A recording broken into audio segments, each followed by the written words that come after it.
আপোনাৰ কন্যাগৰাকী টিউচন কৰিবলৈ যায় নেকি? টিউচন কৰিবলৈ অহা যোৱা আপোনাৰ কন্যাগৰাকী কিহত কৰে বাৰু? যদিহে আপোনাৰ কন্যাগৰাকী টিউচন কৰে তেন্তে এই ভিডিঅ'টো আপুনি শেষলৈকে চাব, কিয়নো এগৰাকী টিউচন কৰি উভতি অহাৰ ছাত্ৰীৰ লগত সংঘটিত হ'ল এক ভয়ংকৰ কাণ্ডৰ। এই ভয়ংকৰ ঘটনাটো সংঘটিত হৈছে কোকৰাঝাৰ জিলাৰ চালাকাটি ঢোলমৰা এলেকাত। টিউচন কৰি ঘৰলৈ উভতি অহাৰ এগৰাকী 10ম শ্ৰেণীৰ ছাত্ৰীক এই পাষণ্ডকেইটাই দলবদ্ধভাৱে ধৰ্ষণ কৰে। কিশোৰীগৰাকীৰ অৱস্থাৰ অতি সংকটজনক বুলি জানিব পৰা গৈছে।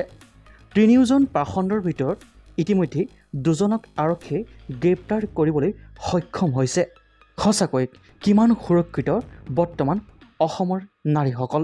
টিউচন কৰি ঘৰলৈ উভতি অহাৰ ছাত্ৰীৰ লগত এনে ভয়ংকৰ ঘটনা কৰাসকলক কেনে কঠোৰকৈ শাস্তি প্ৰদান কৰিব লাগে।